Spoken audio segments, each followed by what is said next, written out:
कल विधानसभा का घेराव करेगी आरजेडी। विधानसभा घेराव को लेकर तैयारियां पूरी। युवा कार्यकर्ता भी घेराव में होंगे शामिल। एक बार फिर आरजेडी का पोस्टर बोर्ड जारी। पोस्टर के जरिए नीतीश सरकार पर बोला हमला। पोस्टर में नीतीश की आंखों पर बंधी पट्टी। पुलिस सशस्त्र विधेयक के खिलाफ भाकपा का प्रदर्शन। राज्य सरकार का फूंका पुतला। बोला सदन में नहीं होने देंगे पास। औरंगाबाद में जेलर की दादागिरी आई सामने। ड्यूटी पर तैनात संतरी की पिटाई की। जेल के अंदर गाड़ी ना जाने से नाराज हुए जेलर।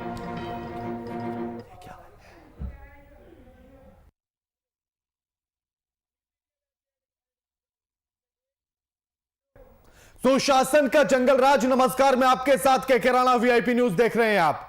मुख्यमंत्री साहब कितने भी डींगे क्यों न हाँकते रहे कि उन्होंने सुशासन ला दिया है, लेकिन जो तस्वीरें निकलकर सामने आती हैं वो इस बात से कतई इनकार कर जाती है।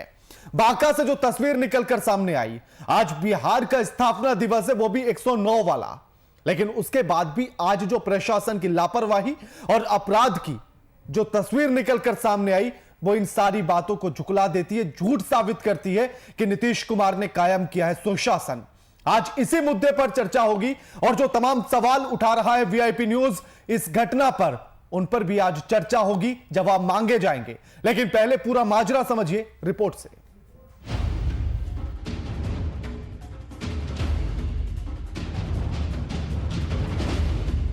अब आए झूठ बोले जे ना हम खुद के लिए मान दिया हम से क्यों हम का काम कर लो खुद के लिए एकरा पूरा खेत खाली हो गए। आज बिहार का जन्म दिवस था, 109वां। उम्मीद थी कि कम से कम आज तो लापरवाह प्रशासन की ऐसी तस्वीरें कतई देखने के लिए नहीं मिलेंगी, लेकिन किससे उम्मीद रखी जाए? उससे जिसे फर्क ही नहीं पड़ता कि उसकी वर्दी पर सवाल उठ रहे हैं, उससे जिसे फर्क नहीं पड़ता कि कानून राज कायम रहे या ना रहे। तस्वीरों से तो यही पता चलता कि इन्हें अपनी तनख्वाह मात्र से ही मतलब है। कानून के पुलिंदों के कर्तव्य और काम पर किसी स्थानीय ने सवाल उठाया तो साहब भनक गए, भड़क गए। घर में बैठा रहे क्या? कहने लगे जाओ जिससे कहना है कह दो। मालूम पड़ता है इन्हें डर ही न हो किसी का। न जाने किसका समर्थन मिला हुआ है इन्हें कि इतने निश्चिंत हो गए हैं ये। दरअसल मामला बांका जिले के मोहनपुर बराहट का है, जहां चोरी के शक में कुछ बेरहम लोगों ने एक व्यक्ति की इतनी बेरहमी से पिटाई की कि अंत में उसने दम तोड़ दिया। कहां तक सहता वो दर्द इन बेरहमों का, जिनमें मानवता नाम की कोई चीज थी ही नहीं।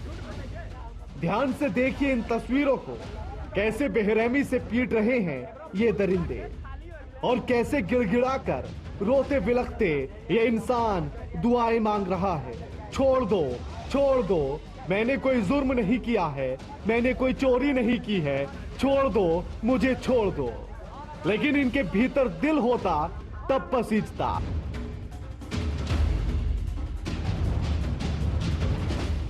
इनमें दया होती तब आती, इनमें इंसानियत होती तो दिखती। ये इंसान होते तो शायद मानवता दिखाते, लेकिन ये तो इंसान से हैवान बन चुके थे और इसीलिए इतनी निर्दयता के साथ उसको पीटते रहे कि उसने खुदा से दुआ मांगी और कहा कि खुदा थाम दो अब मेरी सांसें, नहीं रहना इस दुनिया में जहां इंसान के भेष में रहते हैं दरिंदे, रहते हैं शैतान, रहते हैं गुंडे। और खुदा ने भी कबूल कर ली उसकी वो गुहार, उसकी वो दर्द भरी आवाज और थाम दी उसकी सांसें, रोक दी दिल की धड़कनें और ले ली उसकी जान इन दरिंदों ने। और फिर बुला लिया खुदा ने उसे अपने पास कि आजा, तू नहीं है इन दरिंदों के बीच में रहने के लायक, क्योंकि तू तो इंसान है और ये ठहरे शैतान।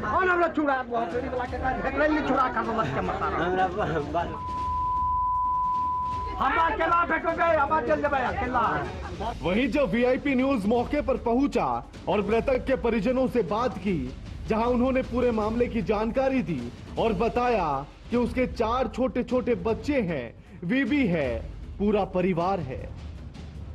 अब सोचिएगा जरा कि उस परिवार पर क्या गुजरी होगी कि जब उसी के परिवार का एक सदस्य इतनी बेरहमी से पीटकर मार दिया गया हो। ये तो हमने बताया तो संतोष मेरा खेत पे हमेशा रहता था, काहे कि सब्जी उब्जी लगाया है। वो सवेरे 6-7 बजे वो रोज आता है, घर के बगले में बारी और जहाँ स्पॉट पे मारपीट हुआ है उसका भी घर वहीं पे है। उसका कहना था कि ये आदमी मेरा बूट उखाड़ रहा है। किससे मारपीट हुआ था? शंभो रजक था, पिता मोहन रजक। इसके बाद मनोज राउत, पिता जम्मो राउत, राम गोपाल राउत, स्वर्गीय बद्दो राउत। इतना आदमी मिलके मारा? ढेरी आदमी था, उसका वीडियो वायरस दिखे ना। घर की सारी जिम्मेदारियां जिसके कंधों पर हों और उसकी सांसें छीन ली गई हों। सिर्फ सांसें नहीं छीनी है जनाब, उसके घर की रोटी छीन ली है, उसके घर की आर्थिक स्थिति छीन ली है, उसके बच्चों के सिर से बाप का साया छीन लिया है, उसके बीवी के सिर से मांग का सिंदूर छीन लिया है, हाथों से कंगन चूड़ियां छीन ली हैं, पैरों से बिछुआ महावर छीन लिए हैं। ऐसे में सवाल यही उठता है, अब आप बताएं, ये प्रशासन वाली सरकार, ये सुशासन वाली सरकार, इन नादान बच्चों का भविष्य कौन संवारेगा? आप संवारेंगे मुख्यमंत्री साहब, आप संवारेंगे उप मुख्यमंत्री साहब, आप संवारेंगे पुलिस वालों, आप संवारेंगे इंस्पेक्टर साहब, आप संवारेंगे एसपी साहब, डीआईजी साहब, आईजी साहब, कौन? कोई तो दो ना जवाब। अब क्यों आपके मुंह पर चिपक गया है फेविकॉल? क्यों मुंह में हो गई है जुबान बंद? क्यों सिल दिए गए हैं होठ? क्यों नहीं देते हैं जवाब? आप कौन देगा इन्हें 2 वक्त की रोटी? क्या होगा इन बच्चों का भविष्य? कैसे चलेगी परिवार की आजीविका? कैसे पूरी जिंदगी बिताएगी ये विधवा महिला?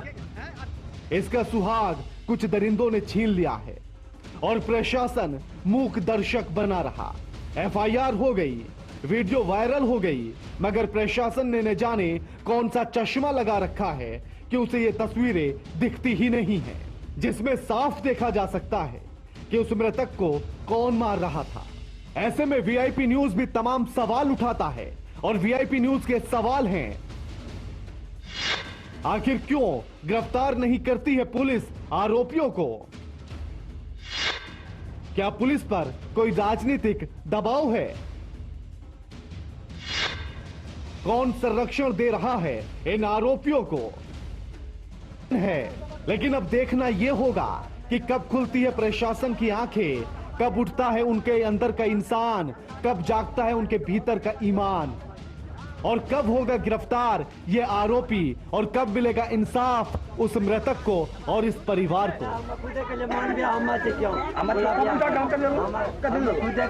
बूट पूरा खेत खाली हो। वीआईपी न्यूज के लिए सुमित मिश्रा की रिपोर्ट।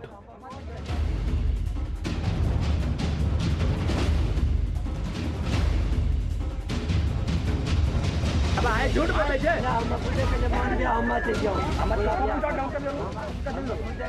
बूट पूरा खेत खाली हो। अब इन तस्वीरों को देखने के बाद अब खुद बताइएगा कि क्या सुशासन है ये, या फिर सुशासन के भीतर जंगल राज है ये? अब इन तस्वीरों को देखने के बाद अगर सवाल ना उठाए जाएं तो फिर क्या किया जाए? सवाल उठाने लाजमी है और सवाल उठाए जाएंगे, और वीआईपी न्यूज उन सवालों को उठा रहा है। सवाल यही है कि आखिर इस हत्या का जिम्मेदार कौन है? सवाल यह है कि क्या आखिर पुलिस क्यों नहीं कर रही है आरोपियों को गिरफ्तार? और सवाल यह भी है कि आखिर क्या पुलिस पर कोई राजनीतिक दबाव है? और आज इन्हीं 3-4 सवालों के इर्द गिर्द ये चर्चा रहेगी और इनके जवाब ढूंढने की कोशिश की जाएगी। हमारे साथ हमारे वरिष्ठ संपादक मधुरशील जी लाइव जुड़ गए हैं। मधुर जी, सुशासन के भीतर जंगल राज है ये, या फिर कैसे ढूंढे इन तस्वीरों के अंदर सुशासन को? देखिए राणा, जिस तरह की घटना हुई है, और ये पहली घटना इस तरह की नहीं हुई है। लगातार बिहार में आप देखेंगे कि कानून को हाथ में लेने की कोशिश आम नागरिकों के द्वारा किया जा रहा है, और उसकी वजह यह है कि कानून को जो करना चाहिए, जो कानून का राज, जिसके नाम पे अब वो जंगल राज, कानून की जगह वो जंगल शब्द, 3 शब्दों का ही, 3 अक्षरों का ही वो है जी। जंगल भी, और 3 अक्षरों का ही है कानून। तो कानून की जगह राज यथावत है, लेकिन जी। कानून के राज की जगह जंगल राज कायम होता जा रहा है, जंगल राज की स्थापना होती जा रही है। आप कल की घटना को देख लें, चाहे आज की घटना को देख लें, कल पुलिस ने बेरहमी से पीटा था जी किसी अबला निर्बला जो भी कह लीजिए, महिलाओं को भी और दिव्यांग व्यक्तियों को भी, जो भी बिल्कुल। भी थे। अब आज की जो घटना है, कानून अगर अपना काम कर रहा होता, इसके पहले भी भीड़ तंत्र के द्वारा लोगों की हत्याएं किए जाने के मामले आए हैं बिहार में, पड़ोसी राज्य झारखंड में भी। लेकिन अगर जो लोग इस तरह की घटनाओं में संलिप्त होते हैं, आज सूचना तंत्र का जमाना है, सूचना तंत्र का समय है, आप देखेंगे कि स्पष्ट रूप से ये पता चल रहा है कि किस व्यक्ति, कौन सा व्यक्ति इस घटना को अंजाम दे रहा है, कितनी बेरहमी से पिटाई कर रहा है। उसका चेहरा, उसकी करतूत सारे कुछ कैमरे में साफ तौर पे दिखाई दे रही है। घटना को हुए घंटों बीत गए, लेकिन अब तक वो पुलिसिया गिरफ्त से बाहर है। जी तो जो जंगल राज स्थापित हो रहा है बिहार में, या कायम हो रहा है जंगल राज, कानून का राज खत्म होता जा रहा है। अगर कानून अपना काम कर रहा होता, अगर कानून का खौफ होता लोगों के अंदर, तो ऐसी घटनाएं नहीं होती। अगर हो भी गई, इस तरह की घटनाएं हो भी गई, तो अगर कानून का राज होता, तो अब तक ऐसा काम करने वाले, इस तरह की घटना को अंजाम देने वाले लोग पुलिसिया गिरफ्त में होते, मतलब कानून की गिरफ्त में होते। जी तो चूंकि जंगल राज कायम होता चला जा रहा है, इसलिए कानून खत्म, समाप्त हो गया है, और पूरे तौर पे जंगल राज की स्थिति बन गई है। जिसको जो मन में आ रहा है, कानून को यहाँ हाथ में लेने की बात नहीं है। ये कहावत बहुत पुरानी हो गई कि कानून को ग्रामीणों ने हाथ में ले लिया। आप एक तरफ सरकार जो है, सुशासन बाबू की सरकार बिहार में कर क्या रही है? अगर पहले की जो इस तरह की घटनाएं हुई हैं, जहां भीड़ तंत्र ने बेकाबू भीड़ मधुर ने जी, लोगों, सुशासन की पुलिस सिर्फ 2 काम कर रही है। एक तो काम कर रही है वो निहत्तों पर, पीड़ितों पर, बेबसों पर फायरिंग करने का, और दूसरा काम कर रही है ऐसी घटनाओं को देखकर मूक दर्शक बने रहने का। देखिए, पुलिस के हाथ में रहना कुछ है नहीं। आप सही बोल रहे हैं कि पुलिस के पास केवल ये 2 ही हथकंडे रह गए हैं कि मूक दर्शक बने, क्योंकि राजनीतिक दबाव, अब सीधे अगर इतने घंटे बीत जाने के बाद भी अगर जो आरोपी है, जिसने हत्या की है सरेआम, ये केवल मारपीट का मामला नहीं है, पीट करके मार डालने का, हत्या करने का मामला है, और उस हत्यारे को, जिसने हत्या किया है और कैमरे में कैद है उसकी सारी करतूतें, उसको अगर बिहार पुलिस अभी तक गिरफ्तार नहीं कर पाई, मोतिहारी पुलिस अभी तक गिरफ्तार नहीं कर पाई, तो ये किसकी अकर्मण्यता मानी जाएगी? अगर कानून का राज होता तो वो गिरफ्तार, आप बड़े बड़े क्रिमिनल को पकड़ने का दावा करते हैं, एक आम नागरिक भीड़ का सहारा लेकर के और उन्मादी हो जाता है और इस तरह की घटना को अंजाम देता है, और उस तक आप अभी तक पुलिस नहीं पहुंच पाई। सवाल ये नहीं है कि जिनके साथ, जिनके परिजन, जो उसके परिजन, मृतक के परिजनों की स्थिति क्या होगी, ये एक गंभीर समस्या है, क्योंकि अब उसके साथ जो समस्या खड़ी हो गई, वो जीवन भर के लिए समस्या खड़ी हो गई। जी अगर वो एक ही व्यक्ति था, अगर कमाने वाला, खाने वाला, तो ये कानून अगर अपना काम करती, चूंकि लोग कानून के दरवाजे तक, या कह लीजिए पुलिस के दरवाजे तक, थाने तक लोग नहीं क्यों जाते? क्योंकि वहाँ से न्याय की उम्मीद अब वो नहीं कर पाते, न्याय वहाँ से मिलता नहीं, या तो वो डांट करके भगा दिए जाते हैं, या अगर जरूरत पड़ने पर पुलिस को, अगर मान लीजिए कि मृतक व्यक्ति भी आरोपी था, तो ये अधिकार किसने दिया है कि आप किसी आरोपी व्यक्ति को पीट करके मार डालें? जी तो ये अगर वो भीड़ में जो लोग शामिल थे, जिन लोगों ने इस घटना को अंजाम दिया है, या जिस व्यक्ति ने अंजाम दिया है, वो इस कानून व्यवस्था से कहीं ना कहीं उबे हुए लोग हैं, क्योंकि जब कभी जरूरत पड़ी पुलिस को बुलाने की, तो वो पुलिस वहां तक नहीं आ पाई। नतीजा, व्यक्ति कानून को हाथ में लेता है, और ये कतई भी इसको सही या उचित नहीं ठहराया जा सकता, क्योंकि कानून का अगर राज होता राज्य में, तो कोई भी कानून हाथ में लेने की कोशिश नहीं करता। ये सुशासन की सरकार पूरी तरह से नाकाम हो रही है। नीतीश कुमार हर मोर्चे पर विफल हो रहे हैं, और इनका जो तंत्र है, चूंकि तंत्र पर से जब नियंत्रण हटता है किसी राज सत्ता का या सत्ता में काबिज लोगों का, तो इस तरह के दृश्य आपको आए दिन, अब लगातार इस तरह की घटनाएं हो रही हैं। कभी पुलिस पीट रही है, कभी आम आदमी पीट रहा है। अगर वो व्यक्ति दबंग है, अब तक अगर उसको छोड़ा जा रहा है, इसका मतलब सीधा ये है कि उसका कहीं ना कहीं पुलिस और राजसत्ता का जो नेक्सस होता है, जो गठजोड़ होता है, उस गठजोड़ से उसको कहीं ना कहीं संरक्षण मिल रहा है। जी नहीं तो इतनी बड़ी घटना हो जाए कि सरेआम आप सैकड़ों लोगों के बीच में, दर्जनों लोगों के बीच में किसी व्यक्ति को पीट करके अधमरा कर रहे हैं और उसकी हत्या कर रहे हैं, उसको मार डाल रहे हैं, और अब तक आप पुलिसिया गिरफ्त से बाहर हैं। इसका मतलब कि कहीं ना कहीं उस पुलिस का, जिस पुलिस को आपको गिरफ्तार करना चाहिए था, उस पुलिस का संरक्षण आपको मिल रहा है। तो जी ये एक गंभीर मसला इसलिए है कि अगर इस तरह से, जिसका चेहरा, मतलब पुलिस को बहुत ज़्यादा जांच नहीं करनी है, घटनास्थल पता है, घटना में संलिप्त लोगों के चेहरे सामने आ रहे हैं, तो पुलिस अगर चाहती तो अब तक गिरफ्तार कर ली होती। अब ऐसी घटनाओं में अगर आप लिबर्टी देते हैं, छूट देते हैं, या पुलिस मूकदर्शक बनी रह जाती है, तो सीधे तौर पर यह कहा जा सकता है कि ये जंगल राज की एक वानगी है, और ये अभी बढ़ने वाला है, क्योंकि लोग इससे और नसीहत लेंगे, बोलेंगे वो तो ये उदाहरण देंगे कि वो मोतिहारी वाली घटना जिस व्यक्ति ने की थी, पीट कर मार डाला, लेकिन पुलिस की हाथ वहाँ तक नहीं पहुँच पाई, कानून का हाथ वहाँ तक नहीं पहुँच पाया। तो वो कानून के हाथ कहाँ रह जाते हैं ऐसे मामलों में, ये बिहार की जनता भली भांति समझ रही है। और एक कह लिए कि भय का माहौल बिहार में कायम होता जा रहा है। जो कल की घटना थी, आज की, इससे पहले भी कई घटनाएं हुई हैं। तो इन तमाम घटनाओं को अगर आप देखें तो राणा, इस तरह की परिस्थिति बन गई है बिहार के अंदर कि लोग अब खुद को सुरक्षित नहीं समझ रहे। अगर वो आरोप उस पर सिद्ध हुए नहीं थे, लेकिन आपने सजा सुना दी और पीट करके आपने उसकी हत्या कर दी।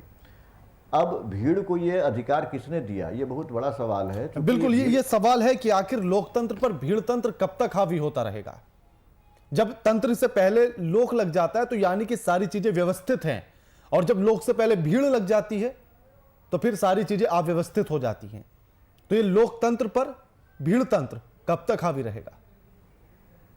देखिए, वही मैं चर्चा कर रहा था राणा आपसे कि भीड़ तंत्र जो है, लोकतंत्र के मायने बदलते जा रहे हैं। खास करके बिहार के संदर्भ में अगर बात करें तो अगर लोकतंत्र होता तो कल की घटना नहीं होती। लोक पर तंत्र का जो है डंडा नहीं बरसाया जाता। और भीड़ तंत्र आज जिस तरह से हावी हुआ किसी एक निरीह व्यक्ति पर, ठीक है आरोपी है, लेकिन कानून के हिसाब से उसको कानून के हिसाब से सजा देने का प्रावधान है। लेकिन आपने देखा होगा कि जब कहीं सड़क दुर्घटना, बिल्कुल मधुर जी, आपको रोकना चाहता हूं। हमारे साथ बीजेपी के प्रवक्ता प्रेम रंजन पटेल फोन लाइन पर जुड़ गए हैं। प्रेम रंजन जी, स्वागत है आपका वीआईपी न्यूज पर। प्रेम रंजन जी, प्रेम रंजन जी सुन पा रहे हैं मुझे? नमस्कार प्रेम रंजन जी। प्रेम रंजन जी, जो तस्वीरें बिहार के भीतर से निकलकर सामने आ रही हैं, एक तरफ अपराध का ग्राफ बढ़ता जा रहा है, दूसरी तरफ मोतिहारी से ऐसी तस्वीर निकलकर आई, आज बांका से वही तस्वीर निकलकर सामने आई। पुलिस या तो मूक दर्शक हो जाती है या फिर जनता पर ही फायरिंग करने लगती है। कब तक सुशासन ढूंढे कैसे? देखिए, अपराध का ग्राफ बढ़ नहीं रहा। आप देखिएगा पहले की सरकारों में और हमारी सरकारों में तुलना कीजिएगा तो उस बनिस्बत इसमें अपराध कम है। मैं मानता हूं कि कुछ जगहों पर अपराध हो रहे हैं या हुए हैं, मैं इस बात को स्वीकार करता हूं, लेकिन हमारी सरकार चुपचाप देखती नहीं है, बैठी नहीं रहती है। हमारी सरकार अपराध करने वाले लोगों पर जो है कार्रवाई करती है। उसके मैं बताता हूं प्रेम रंजन जी, रोका जाए। प्रेम रंजन जी, सरकार के चुप बैठने और पुलिस के खामोश होने की तस्वीरें मैं बताता हूं आपको। मोतिहारी की घटना, कल पुलिस वाले आते हैं और पैक्स अध्यक्ष के पीड़ित परिवार के साथ मारपीट करते हैं, उन पर फायरिंग करते हैं। चुप बैठी रही पुलिस, क्या करेगी ऐसे में? आप खुद अंदाजा लगाइएगा। दूसरी घटना बांका से जो आज की घटना है, एक व्यक्ति को चोरी के आरोप में इतना पीटा जाता है कि उसकी मौत हो जाती है। पुलिस मूक दर्शक बनकर बैठी रहती है, खड़ी रहती है वहीं पर। उसके बाद पुलिस इतने घंटे बीत जाने के बाद भी उस आरोपी की गिरफ्तारी नहीं कर पाती है, जिसके वीडियो सामने है, जिसका चेहरा सामने है। ये खामोशी नहीं है तो क्या है? देखिए, नहीं, आपने कहा है दोनों घटनाएं अलग अलग है। एक जगह आपने कहा कि पीड़ित परिवार के पास जाकर करके और पीड़ित परिवार को ही वैसे पीटने का काम किया है। निश्चित तौर पर यह गलत किया है प्रशासन के लोग। और मैं तो मानता हूं कि प्रशासन के अंदर में भी दोनों प्रकार के लोग हैं। कुछ लोग हैं जो प्रशासन के साथ मिलकर के सरकार की नीतियों के अनुरूप काम कर रहे हैं। कुछ लोग प्रशासन में ऐसे लोग हैं जो सरकार की नीतियों के खिलाफ भी काम करते हैं। दोनों प्रकार के लोग हैं। मैं मानता तो हूं फिर ये तो सरकार की नाकामी हुई प्रेम रंजन जी, ये तो सरकार की नाकामी है कि आप ही के लोग आप ही की बात नहीं सुन रहे। सुन तो लीजिए, पहले सुन तो लीजिए। सुन ही रहा हूं मैं। लोग भी मैं कह रहा हूं कि सरकार के अंदर में है जो सरकार को बदनाम करने के लिए, सरकार को नाकाम करने के लिए, उनकी जो है नीतियों को जो है विफल करने में उस काम में लगे हुए हैं। वैसे लोगों को भी चिन्हित कर करके वैसे पदाधिकारियों पर हम कार्रवाई करने का काम कर रहे हैं और आगे भी करेंगे। वैसे पदाधिकारी भी नहीं छूटने वाले हैं जो चलिए मैं मान लेता हूं आपकी बात प्रेम रंजन जी, मैं मान लेता हूं आपकी बात, लेकिन कल की घटना पर अभी तक एक्शन क्यों नहीं हुआ? मोतिहारी की घटना पर अगर वो बदनाम कर रहे हैं तो पुलिस ने, प्रशासन ने या सरकार ने क्यों एक्शन नहीं लिया? अगर वो बदनाम कर रहे हैं तो एक्शन नहीं लिया है तो ये दुखद है। मैं आपने संज्ञान में लाया है। मैं वहां के एसपी से भी बात करूंगा और प्रशासन के आला अधिकारियों से जो यहाँ मुख्यालय में बैठे हैं उनको भी अवगत कराऊंगा कि निश्चित तौर पे जो है तुरंत की तुरंत उन पर जो है कार्रवाई होनी चाहिए और उसको संज्ञान में लेना चाहिए। और बांका की खबर, कल रात को यह घटना होती है, देर रात को यह घटना होती है, आज घूम के फिर रात आ चुकी है, अभी तक गिरफ्तारी नहीं। तौर पे मैं तो कह तो रहा हूं कि अगर जो है अगर भीड़ तंत्र ने किसी को चोर समझ के, अपराधी समझ करके किसी के ऊपर जो है इस प्रकार का काम किया है तो ऐसे अपराधियों को चिन्हित कर करके वहां कार्रवाई होगा। कोई बच नहीं सकता है। कानून किसी को हाथ में लेने का अधिकार नहीं है, ना आदेश दिया जा सकता है। किसी को जो है ये नहीं कहा जा सकता है कि आप कानून को हाथ में लीजिए। अगर कोई अपराध किया है आप उसको प्रशासन के हवाले कीजिए, उस पर कार्रवाई प्रशासन करेगा। अगर जो है प्रशासन के लोग इस प्रकार का काम नहीं किए हैं तो वो भी दोषी पाए जाएंगे, उनके ऊपर कार्रवाई होगा। और अपराधी जो भी होंगे, जिन लोगों ने उनके ऊपर, अपराधी के ऊपर कार्रवाई किया है, उनको मारने का काम किया है, उस लोगों को चिन्हित करके उनके ऊपर कार्रवाई होगा। प्रेम रंजन जी हमारे साथ हमारे वरिष्ठ संपादक मधुरशील जी भी जुड़े हुए हैं। मधुर जी आप सवाल लेना चाहते हैं, सवाल लीजिए। देखिए प्रेमरंजन जी ने सीधे तौर पे 2-3 बातों को स्वीकारा है और वो इस चीज़ को ये बता रहे हैं कि मोतिहारी के एसपी से वो बात करेंगे। कल की घटना शायद इनके संज्ञान में नहीं है जी, लेकिन कानून किसी को हाथ में लेने का अधिकार नहीं है और उस बात को वो दोहरा भी रहे हैं। लेकिन राज्य में इस तरह की घटनाएं आम हो गई हैं। मॉब लिंचिंग की घटनाएं, भीड़ तंत्र हावी होता जा रहा है लोकतंत्र पे। तो इस तरह की घटनाओं पर अस्थायी रूप से विराम लगे, इसके लिए आपकी सरकार को पहल करनी चाहिए और उस कदम उस ओर अगर सरकार के कदम कुछ आगे बढ़े हों कि इसको कैसे नियंत्रित करेंगे तो प्रेमरंजन जी उसको बता सकते हैं विस्तार से। मधुर जी, मैंने पहले भी कहा है कि घटनाएं कुछ हो रही है, हुई भी है, मैं इसको स्वीकारता हूं। लेकिन मैं ये भी कहता हूं कि प्रशासन चुपचाप हाथ पर हाथ रख के बैठे नहीं है। हाँ, सरकार की नीतियों के खिलाफ कुछ ऐसे प्रशासन में भी बैठे लोग हैं जो विफल करने में लगे रहते हैं। हर प्रकार के लोग होते हैं, उनमें ऐसे लोगों को भी चिन्हित करके कार्रवाई किया है। सरकार भी चुपचाप बैठी नहीं है। लगातार आप देख रहे हैं कि समीक्षात्मक बैठकें हो रही है और समीक्षा के माध्यम से आला अधिकारियों को भी निर्देशित किया जा रहा है कड़े तौर पे कि आप जाइए थानों में रिव्यू कीजिए। आप जो ऐसे बड़े अधिकारी, चाहे डीआईजी, आईजी स्तर के हों, एसपी हों, थानों में एक एक केस का, एक एक चीजों का जाकर करके रिव्यू करें और कौन से अपराधी छूटे हुए हैं, कौन से ऐसे लोग हैं संदिग्ध लोग, उन लोगों को जो है चिन्हित कीजिए, वैसे लोगों पर कार्रवाई कीजिए। निश्चित तौर पे जो ऐसे हम कभी भी किसी भी कीमत पर हम अपराध समझौता नहीं कर सकते हैं और ना अपराध को संरक्षण। ये सरकार की नीति है और उस नीति के तहत काम कर रही है। अपराधी अगर कोई अपराध करता है तो प्रेमरंजन जी, मैं मानता हूं कि प्रेमरंजन जी पुलिस हाथ पर हाथ धर के नहीं बैठी है, प्रशासन हाथ पर हाथ धर के नहीं बैठी है, ये आपका कहना है। मैं कितने मामले ऐसे गिना दूंगा आपको उंगलियों पर ही जिनमें अभी तक कोई रिजल्ट नहीं आया, कोई आरोपी गिरफ्तार नहीं हुआ। मोतिहारी में नेपाल से आए हुए एक व्यक्ति की, उसकी बेटी की रेप के बाद हत्या कर दी जाती है, पुलिस वाले उसके शव को जला देते हैं और उसके परिवार को नेपाल भगा देते हैं। अभी तक कोई रिपोर्ट नहीं, अभी तक किसी की गिरफ्तारी नहीं। रुपेश हत्याकांड में अभी तक कुछ नहीं, मोतिहारी की घटना में कुछ नहीं, बांका की घटना में अभी तक कुछ नहीं। और कितने मामले गिनाए जाएं जिनका अभी तक कोई रिजल्ट ही निकलकर सामने नहीं आया, कोई जांच ही फाइनल नहीं हुई अभी तक। आपने कुछ घटनाओं का जिक्र किया है। रुपेश हत्याकांड में पकड़े भी गए हैं लेकिन पकड़े गए हैं। उनके परिवार के लोगों ने कहा कि मुझे जो है से ये निर्दोष है, और उनके खुद रुपेश के परिवार के लोगों ने कहा कि फिर से जांच होनी चाहिए। मुख्यमंत्री ने खुद जो है से मुख्यमंत्री यही तो से सबसे बड़ा मामला है प्रेम रंजन जी, कि अगर परिवार के लोग ही संतुष्ट नहीं होंगे तो उस जांच का मतलब क्या है? मैं तो कह रहा हूँ, आप दोहरा रहे हैं उसी बात को। मैं कह रहा हूँ कि जो ऐसे मुख्यमंत्री से मिले हैं, मुख्यमंत्री ने फिर से फौरी तौर पे जो ऐसे उन्होंने कहा है कि अलग से जो ऐसे जांच कराई जाए, और कोई अगर दोषी, दूसरा कोई व्यक्ति जो ऐसे दोषी हो, कोई संदिग्ध लगता हो, तो ऐसे जिन बिंदुओं पर उनके परिवार के लोग कर रहे हैं उन बिंदुओं के तहत जांच की जाए और वैसे लोगों को पकड़ी जाए कि कौन से लोग संलिप्तता थे। अगर जिसने स्वीकार किया है, अगर वो भी स्वीकार किया है जो पकड़ा गया है। ठीक है प्रेम रंजन जी, अब मैं ये उम्मीद भी करता हूं कि आप मोतिहारी और बांका दोनों की खबरों पर संज्ञान लेंगे, जिस तरह से आपने कहा भी है कि वहां के एसपी से आप बात करेंगे, और उम्मीद होगी कि कल जब हम फिर से खबर चलाएं तो रिजल्ट सामने हो और जांच और आरोपी गिरफ्त में हो पुलिस की। शुक्रिया प्रेम रंजन जी आपका तमाम बातचीत करने के लिए, चर्चा करने के लिए। मधुर जी आपका भी शुक्रिया हमारे साथ इस चर्चा में शामिल होने के लिए। लेकिन बिहार में जिसे सुशासन राज का नाम दिया गया, जिस सरकार को, और मुख्यमंत्री साहब भी जिस शब्द को कहते हुए अपनी पीठ थपथपाते हैं, ऐसे में सवाल यही उठता है कि आखिर यह सुशासन जंगल राज में तब्दील कैसे हो गया? एक के बाद एक घटनाएं ऐसे निकलकर सामने आखिर कैसे आने लगी? आखिर क्यों पुलिस इतनी निरंकुश हो गई है? आखिर लोकतंत्र पर भीड़ तंत्र हावी कैसे हो गया है? आखिर कौन जवाब देगा इन सारी बातों का? या सिर्फ इतना कहकर बात को खत्म किया जा सकता है कि प्रशासन अपना काम कर रहा है और सरकार गंभीर है? अगर इन दो शब्दों से मामले खत्म होते हैं तो फिर सरकार को जागना होगा और जनता को भी समझना होगा बातों की गंभीरता को। फिलहाल इतना ही। लगातार खबरों के लिए देखते रहिए VIP न्यूज। नमस्कार।